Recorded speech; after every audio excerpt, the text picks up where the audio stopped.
ఇక్కడ పరిస్థితులు, నియమాలు, చిత్రహింసలు ఎంత అమానవీయంగా ఉంటాయంటే బందీగా బ్రతకడం కన్నా మరణమే మంచిదని ఖైదీలు భావిస్తారు. భూమిపై ఒక నరకం ఉంది, అదే ఒక జైలు. ఖైదీలు ఈ జైలుకి వెళ్ళడానికి బదులుగా సంతోషంగా మరణ శిక్షణ ఎంచుకుంటారు. రష్యాలోని ఈ భయంకరమైన జైలు పేరు బ్లాక్ డాల్ఫిన్. ఇది కజకిస్తాన్ సరిహద్దు దగ్గర ఉంది. రష్యాలోని అత్యంత పురాతనమైన జైళ్లలో ఒకటిది. దేశంలోని అత్యంత క్రూరమైన, ప్రమాదకరమైన నేరస్తులను ఇక్కడే బంధిస్తారు. దీని అఫీషియల్ నేమ్ వచ్చేసి పినల్ కాలనీ నెంబర్ 6. కానీ దీనికి బ్లాక్ డాల్ఫిన్ అనే పేరు ఎలా వచ్చిందంటే ఈ జైలు ప్రవేశ ద్వారం దగ్గర ఒక నల్ల డాల్ఫిన్ విగ్రహం ఉంటుంది. అయితే కొత్తగా వచ్చే ఖైదీలకి ఆ విగ్రహాన్ని చూసే అవకాశం ఎప్పటికీ రాదు. ఎందుకంటే ఇక్కడికి తీసుకొచ్చే ప్రతి ఖైదీని కళ్ళకు గంతలు కట్టి తీసుకొస్తారు. జైలు బయట నిర్మాణం ఎలా ఉంటుందో తెలియకూడదు. దాని ద్వారా పారిపోయే ప్రణాళికను కూడా వేసుకోలేరు. ఇక్కడ నుండి బయటపడడానికి ఒకే ఒక దారి, అదే మరణం. ఎందుకంటే ఇక్కడ ఉన్న ప్రతి ఖైదీకి యావజ్జీవ కారాగార శిక్ష పడింది. ప్రపంచంలోని ఇతర జైళ్లలో ఉన్న ఖైదీలు ఎప్పటికైనా విడుదలవుతారేమో అనే ఆశ ఉంటుంది, కానీ ఇక్కడ అలా ఉండదు. బ్లాక్ డాల్ఫిన్ లో విడుదలను ఆశించడం అనేది నిజంగా అత్యాశే. ఎందుకంటే ఒక్కసారి ఇక్కడికి వచ్చిన వాళ్ళు మళ్ళీ బయటికి వెళ్ళలేరు. ఈ జైలును అలాంటి ప్రదేశంలో నిర్మించారు. ఇక్కడ చుట్టూ చాలా కిలోమీటర్ల వరకు ఒక్క మనిషి కూడా కనిపించడు. ఒకవేళ ఏదైనా అద్భుతం జరిగి బయటపడినా అతని చుట్టూ మంచు తప్ప మరేం కనిపించదు. ఆ ప్రాంతంలో ఉష్ణోగ్రతలు ఎప్పుడు -40°C వరకు ఉంటాయి. అంటే అతను బయటకు వచ్చిన ఆ భయంకరమైన చలికి చావక తప్పదు. అయితే ఇక్కడ నుండి పారిపోవడానికి లెక్కలేనన్ని కారణాలు ఉన్నాయి. వాటిలో ముఖ్యమైనది ఈ జైల్ సెల్ నిర్మాణం. ఇక్కడ సెల్ ప్రపంచంలోని ఇతర జైళ్ల కంటే పూర్తిగా భిన్నంగా ఉంటుంది. ప్రతి ఖైదీని 3 పొరల ఇనుప కడ్డీల లోపల బంధించి ఉంచుతారు. ఇలా చేయడం వల్ల గార్డ్స్ సురక్షితంగా ఉంటారని భావిస్తారు. అంతేకాదు ప్రతి 15 నిమిషాలకు ఒకసారి గార్డులు వచ్చి తనిఖీ చేస్తారు. దీనివల్ల ఖైదీ కనీసం తన సెల్ నుంచి బయటికి రాలేరు. ఇక్కడ ప్రతి ఖైదీకి ఒక ప్రత్యేకత సెల్ ఉంటుంది. అంటే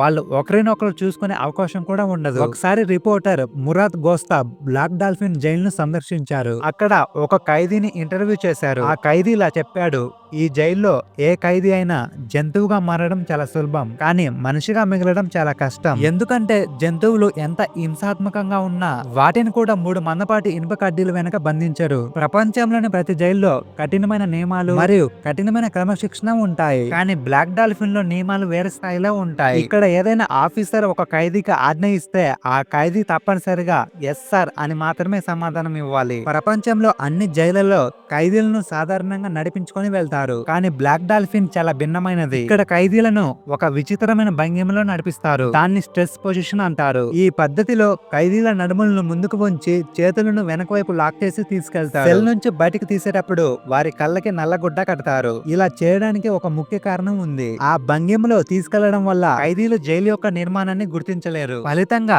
వారు పారిపోయే ప్రణాళికను గాని జైల్లో అల్లర్లు సృష్టించే పథకం కానీ చేయలేరు. ఈ విధంగా గార్డులు ఖైదీలపై పూర్తి నియంత్రణ కలిగి ఉంటారు. ఖైదీలను అంత బాధాకరమైన స్థితిలో చూసినప్పుడు గార్డులకు వారిపై జాలి కలుగుతుందేమో అని మీరు అనుకోవచ్చు. కానీ ఒకసారి నేషనల్ జియోగ్రఫిక్ ప్రతినిధులు డానిష్ అబ్బాషియా అనే గార్డ్ ను ఇంటర్వ్యూ చేశారు. బ్లాక్ డాల్ఫిన్ ఖైదీల పట్ల తమ మనసులో కొంచెం కూడా సానుభూతి లేదని అతను స్పష్టం చేశారు. వాళ్ళని మనుషులుగా చూడడం కూడా తమకు కష్టంగా అనిపిస్తుందని అతను ఒప్పుకున్నాడు. ఎందుకంటే ప్రస్తుతం ఈ జైల్లో మొత్తం 700 పైగా మంది ఖైదీలు ఉన్నారు, కానీ వాళ్ళు చేసిన మొత్తం హత్యల సంఖ్య దాదాపుగా 3500 కంటే ఎక్కువ. అంటే ఇక్కడ ప్రతి ఒక్కరు సగటున 5 హత్యలు చేశారు. ప్రతి ఖైదీ సెల్ యొక్క తలుపు మీద అతను చేసిన నేరాలు మరియు హత్యల సంఖ్య రాసి ఉంటుంది. గార్డ్స్ వాళ్ళ వ్యాయామం కోసం సెల్ నుంచి బయట తీసేటప్పుడు వారి కంటికి మొదట కనిపించేది ఆ నేరాల జాబితా. ఈ కారణంగా వాళ్ళు ఖైదీలను మనుషులుగా కాకుండా జంతువులుగా చూస్తారు. ప్రతిరోజు ఖైదీలను వారి సెల్ నుంచి వ్యాయామం కోసం బయటకు తీసుకొస్తారు. వారిని ఒక చిన్న కాంక్రీట్ ఆవరణలో తీసుకెళ్తారు. అక్కడ వాళ్ళు కేవలం 9 నిమిషాలు మాత్రమే నడవగలుగుతారు. ఆ 9 నిమిషాల సమయంలో మాత్రమే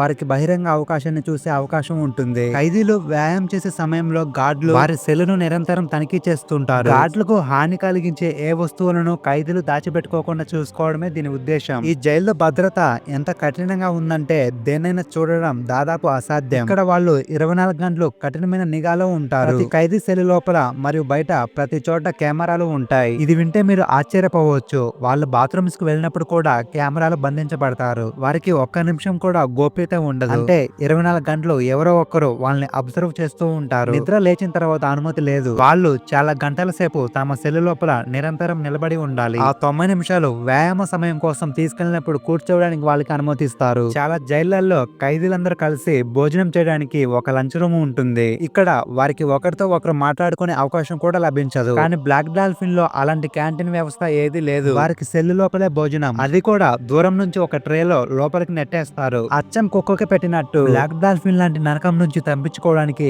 ఏదైనా దారి ఉందా? చాలా జైలు నుంచి పారిపోవడానికి ఉపయోగించే మార్గం స్వరంగం. మెక్సికో జైలు నుంచి ఎల్ చాపో అనే అతను అలాగే పారిపోయాడు. కానీ బ్లాక్ డాల్ఫిన్ లో అలాంటి అవకాశం ఉండదు. ఎందుకంటే సెల్ గ్రౌండ్ మొత్తం కాంక్రీట్ తో చేశారు. స్టాంకో అనే ఖైదీ చెప్పిన ప్రకారం ఇక్కడ గోప్యత అనేది ఉండదు. వాతావరణం చాలా ఉక్కిరి బిక్కిరి చేస్తుంది. స్టాంకో తన స్నేహితుడిని చంపి మాంసాన్ని పక్కింటి వారికి ఇచ్చేశాడు. ఇక్కడ చిన్న తప్పు కూడా తీవ్రంగా కొడతారు. తుపాకీ అమర్చిన లాఠీ ఖైదీల్లో భయాన్ని సృష్టిస్తుంది. ఒక ఖైదీ చనిపోతే అది సహజ మరణం అని చెప్తారు. కానీ వాస్తవానికి వాళ్ళు చిత్రహింస వల్లే చనిపోతారు. బ్లాక్ డాల్ఫిన్ లో ఒక భయంకరమైన శిక్ష ఉంది. చలిలో నగ్నంగా నిలబెట్టి వాటర్ కెనాల్ తో నీళ్లు కొట్టి ఆ తర్వాత తెరిచి ఉన్న పంజరంలో ఉంచుతారు. మానసిక ప్రశాంతత కోసం వాళ్ళకి పుస్తకాలు, వార్తాపత్రికలు, రేడియోలను అనుమతిస్తారు. టీవీ మరియు ఇంటర్నెట్ నిషేధం. ఇవి మాత్రం వినోదం ఉన్నప్పటికీ ఒంటరితనం వల్ల పిచ్చోళ్ళయ్యే అవకాశం ఉంది.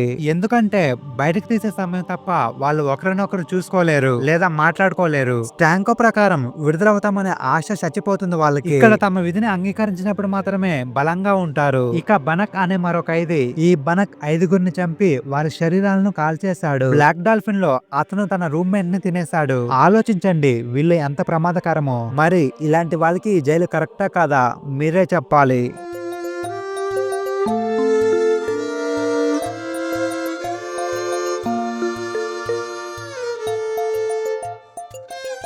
ఓకే గాయ్స్, వీడియో నచ్చితే లైక్ చేసి షేర్ చేయండి. అండ్ ఇలాంటి ఇంట్రెస్టింగ్ అండ్ యూస్ఫుల్ వీడియోస్ కోసం మన ఛానల్ ని ఇప్పుడే సబ్స్క్రైబ్ చేసుకోండి. Thanks for watching.